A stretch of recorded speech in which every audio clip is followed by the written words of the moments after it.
Kakak kembali lagi bersama kami di Legia Finansial. Kali ini kita akan membahas tentang saham cuan atau PT Petrindo Jaya Kreasi Tbk. Nah, ini sesuai namanya cuan ya. Mungkin yang pegang sahamnya bisa cuan-cuan. Kita lihat yang di sini ya. Di sini ini sebenarnya saham cuan ini baru saja IPO pada tahun lalu 2023. Di sini ada disebutkan untuk direktur utamanya yaitu Michael, kemudian direktur keuangan yaitu Kartika Hendrawan. Untuk alamat kantor mereka ada di Wisma Barito Pasifik, Gedung B, lantai 3, Legend S Parman, Palmerah, Jakarta. Jadi ini kalau di Barito Pasifik itu sudah tahu lah ya kepemilikannya itu siapa, yaitu salah satu orang terkaya di Indonesia, Prajogo Pangestu. Untuk di sini ada disebutkan, nah ini nilainya satuan penuh dan bentuknya itu rupiah. Kalau di sini ini yang laporan yang tahun 2023, laporan tahunan. Untuk total aset lancarnya kalau kita lihat ini agak sedikit mengalami peningkatan, di mana dari 900 miliaran sekarang menjadi 2,5 triliunan. Kas di bank juga meningkat dari 200 miliaran menjadi 900 miliaran. Tapi ini merupakan hal yang wajar. Di mana kalau kita lihat di sini merah tetap mengalami peningkatan karena mereka itu baru saja IPO. Jadi sebenarnya kalau menurut kami ya, untuk yang IPO ini lebih bisa dilihat kinerjanya ketika beberapa tahun sesudah IPO. Mengapa? Karena ini kan baru dapat modal, jadi belum bisa dibandingkan jika dengan yang belum dapat modal. Untuk total hutang jangka pendeknya dari 463 miliaran menjadi 700 miliaran. Total hutang jangka panjang ini pun meningkat, jadi memang semua rata-rata meningkat ya. Karena ini mereka baru menjadi perusahaan publik dari 2023. Kalau kita lihat di sini, ini mereka ada pinjam dari utang bank sebesar 900-an miliaran lagi. Tapi ini untuk yang utang jangka panjang. Biasa kalau utang jangka panjang itu dia di atas 1 tahun. Nah, kecuali kalau dia di bawah 1 tahun gitu, nah itu baru disebut dengan utang jangka pendek. Dan di sini total hutangnya ini agak sedikit meningkat ya, dari 400 miliaran sekarang menjadi 1,6 triliunan. Nah, ini merupakan angka yang sebenarnya cukup banyak ini ya. 400 miliaran menjadi 1 triliunan. Total ekuitas. Wah, ini tadi total ekuitas gak gitu meningkat cukup banyak sih. Dimana hanya 1,2 triliunan menjadi 1,8 triliunan. Berarti peningkatannya itu paling sekitar 500-an miliaran. Dan ini adalah hal yang wajar. Untuk pendapatannya sendiri bahkan ini mengalami penurunan. Nah, ini mengalami penurunan nih. Jadi kita kan lihat kas yang bertambah, ini bertambah, itu bertambah, persediaan bertambah, tapi ternyata pendapatannya berkurang. Dari 1,5 triliunan menjadi 1,4 triliunan pada tahun 2023. Beban pokok pendapatan pun meningkat sehingga laba brutonya itu menurun dari 1 triliunan menjadi 800 miliaran. Untuk labanya sendiri dari 300 miliaran menjadi 200-an miliaran. Nah, jadi ini merupakan sesuatu yang perlu kita pahami ya, di mana sebuah perusahaan IPO yang mungkin untuk beberapa orang yang tidak mau ketinggalan kenaikan harga gitu. Nah, terserah mereka mau masuk atau gimana, tapi memang untuk yang kinerjanya itu kita belum pasti ya. Jadi misalnya kalau sudah 1 tahun, 2 tahun, 3 tahun gitu, nah kita jadi bisa melihat apakah labanya itu memang benar atau gimana, atau bisa menurun. Nah, itu semua baru bisa terlihat ya. Di sini untuk laba kepada entitas induk hampir sama, bahkan dari 500-an miliaran sekarang menurun menjadi 200-an miliaran.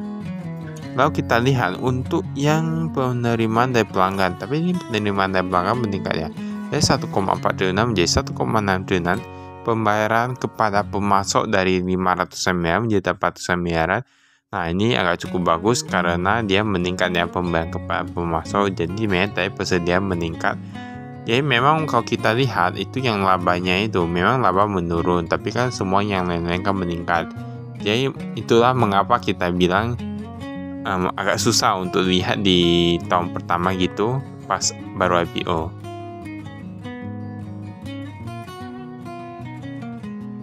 Lalu ini kita lihat, nah ini kita skip ini ya. Ini kayak agak panjang nih.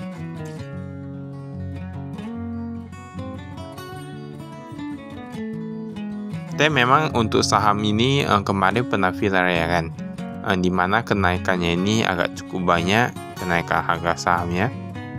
Kita lihat kasnya yang di sini yang kasih tangan dari 14 miliaran sekarang hanya tersisa 200-an juta. Tapi itu gak gitu apa sih, karena itu kan cuma cash on hand ya. Kalau kita lihat di sini untuk yang kasnya, total kasnya dari 200-an miliaran menjadi 900-an miliaran. Untuk yang dolar Amerika, US dollar pun nyanyi gak gitu beda jauh. Paling yang agak gitu beda jauh itu yang rupiah di mana pecahan tertinggi adalah di Bank BNI di mana sebesar 400-an miliaran. Piutang usaha, kita lihat ada Anglo Nickel Industry, Bara Makmur dan lain-lain. Tapi Bara Makmur dari dulu ada, sekarang nggak ada. Yang baru jadi Lipo Metal Industry dan Anglo Nickel Industry. Ini pihak ketiga ya. Kalau totalnya itu kita lihat pun udah berkurang. Kemarin 130 miliar, sekarang sudah berkurang ya. Persediaan paling banyak itu peningkatannya yang di batu bara, di mana dari 259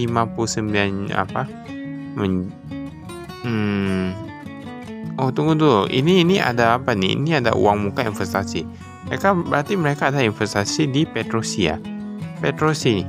Nah, ini ada disebutkan pada tanggal 7 November 2023 telah menandatangani perjanjian peningkatan jual beli sebesar 400 miliaran.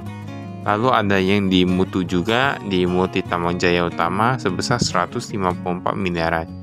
Jadi ini lebih kepada di mana mereka ketika mendapatkan modal, mereka juga membeli kepemilikan saham dari perusahaan lain. Nah, ini berarti ini bisa menjadi besar ya menurut kami ya. Mengapa? Karena kalau Petrosi mencatatkan keuntungan ini di sini dapat, sedangkan dari yang sendiri juga dapat ya. Ini cukup bagus.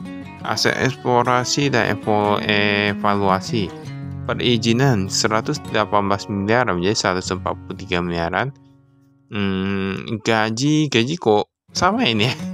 Gajinya sama. Gaji dapat, tapi ini yang aset eksplorasi bukan yang umum ya.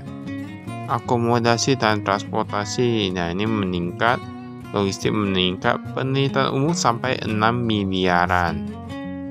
Nah, jadi ini agak cukup hebat ya, di mana penelitian umum sampai 6 miliaran. Memang perusahaan-perusahaan besar memang kebanyakan ada yang namanya penelitian. Ini saya tetap bisa lihat di sini.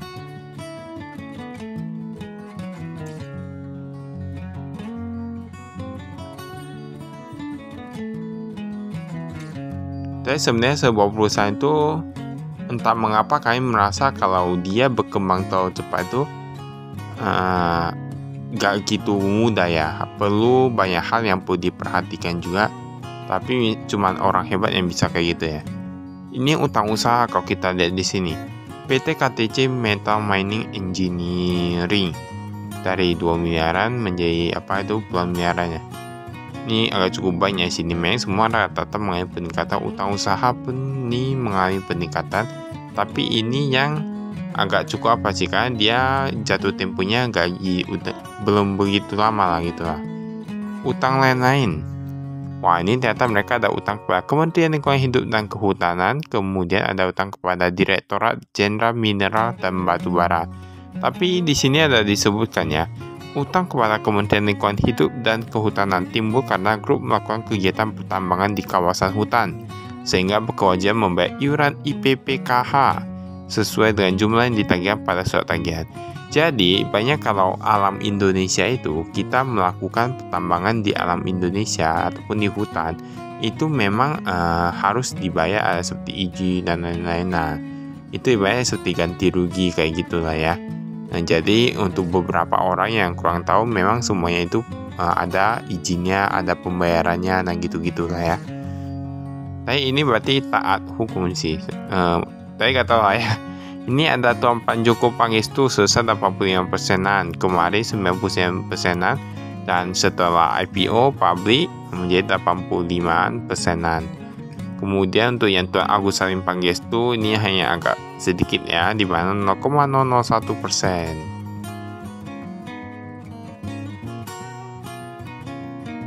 Tapi memang ini milik konglomerat nih. Ini beban pokok. Kalau kita lihat beban pengembangan dan pengangkutan meningkat menjadi 400 miliaran, dari 400 miliaran menjadi 700 miliaran. Pengiriman meningkat, nih semua rata-rata meningkat. Nih ada pajak ekspor, beban penjualan. Beban penjualan royalti 241 miliar. Nah, royalti aja udah 200 miliaran. Ini cukup banyak ya. Biaya kelebihan waktu berlabuh. Nah, ini ada juga yang beban umum dan administrasi. Gaji upah meningkat dari 12 miliaran menjadi 25 miliaran. Ini antara penambahan karyawan secara besar-besaran atau peningkatan gaji yang cukup banyak. Nah, ini nggak ada yang tahu ini ya. Atau mungkin untuk yang gaji yang direktur juga sudah masuk di sini. Nah, kayaknya seharusnya masuk sih. Tapi tergantung perusahaan juga. Ini ada pendapatan. Nah, pendapatan masih dari perdagangan batu bara yang paling banyak, di mana memang mencetakkan keuntungan ya. Setidaknya perusahaan yang mencetakkan keuntungan itu masih bagus. Karena kita lihat memang saat ini situasi ekonomi ada yang perusahaan ada yang kurang bagus, ada yang bagus.